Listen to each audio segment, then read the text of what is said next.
A Europa estava à beira de amplas mudanças. Mas a esperança para a reforma parecia ter sido extinguida na estaca logo após a queima dos ossos de Wycliffe e as mortes públicas de John Huss e Jerônimo de Praga. A igreja do governo estava determinada a exterminar todos os hereges e rebeldes que ousassem expressar uma opinião diferente e assim lançavam exércitos ao país reformado da Boêmia, começando as guerras hussitas. A igreja romana se alegrou porque os hereges estavam sendo silenciados para sempre, mas esta ilusão não iria durar. A sede do povo por doutrinas iluminadoras não seria saciada. A profecia de Huss, predizendo a vinda de um cisne que não poderia ser assado, estava quase por cumprir-se. Participe conosco enquanto descobrimos as vidas heróicas daqueles que lideraram este movimento e mudaram o mundo para sempre.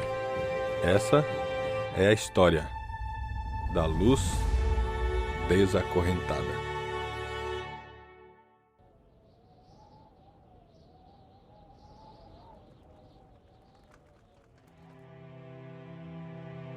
Em 10 de novembro de 1483, Martinho Lutero nasceu aqui, em Eisleben, na Alemanha.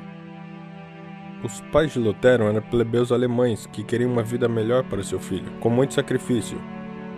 Eles o enviaram à universidade para estudar direito. Lutero era um estudante por natureza e avançou em seus estudos. Ele teria passado por este arco para entrar na biblioteca da universidade.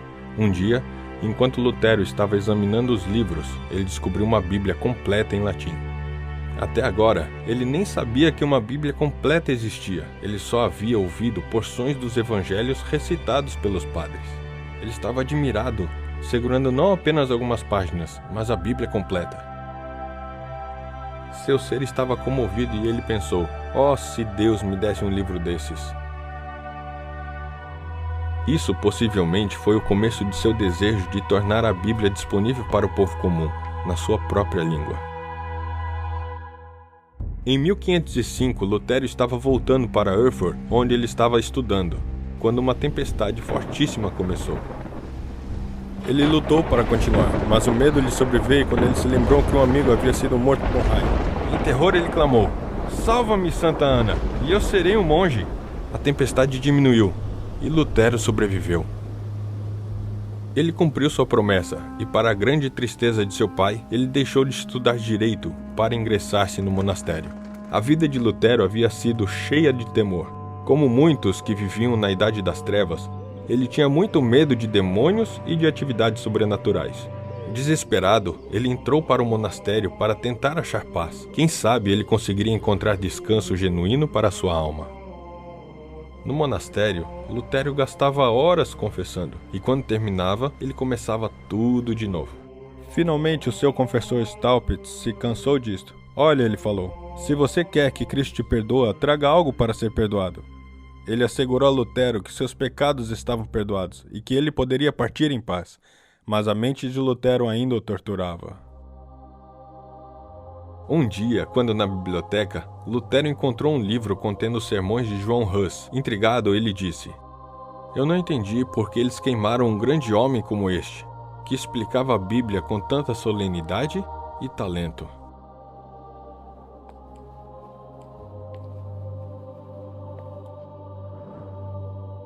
Alguns anos depois de ingressar no monastério, Lutero foi enviado a Roma a negócios oficiais. Ele e um outro monge fizeram esta jornada de 1.300 km a pé, alojando-se em monastérios pelo caminho. Roma foi um choque cultural.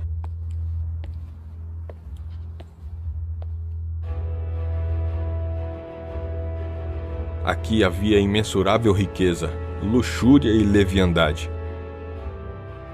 Em todo lugar ele encontrava profanidade no lugar da santidade. Enquanto em Roma, Lutero visitou muitos dos lugares santos, incluindo a escada de Pilatos. A igreja ensinava que todos que subissem estas escadas de joelhos receberiam uma indulgência completa por todos os pecados cometidos. Enquanto Lutero subia os degraus, na metade do caminho, veio vividamente em sua mente um verso de Romanos 1,17: "O justo viverá pela fé."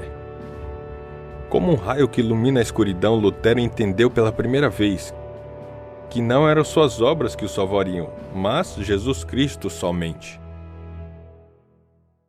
Ao redor dessa época, a Basílica de São Pedro estava sendo construída em Roma. O estilo de vida extravagante do Papa havia esvaziado a tesouraria e os líderes da igreja decidiram usar uma maneira criativa e efetiva para arrecadar fundos. Eles imprimiriam indulgências de papel para venda. Metade do pagamento iria para o bispo local da Alemanha e a outra metade a Roma. Para vender essas indulgências, a igreja enviaria emissários do Papa para encorajar as pessoas a comprar. Johann Tetzel foi enviado à Saxônia, na Alemanha, perto de Wittenberg.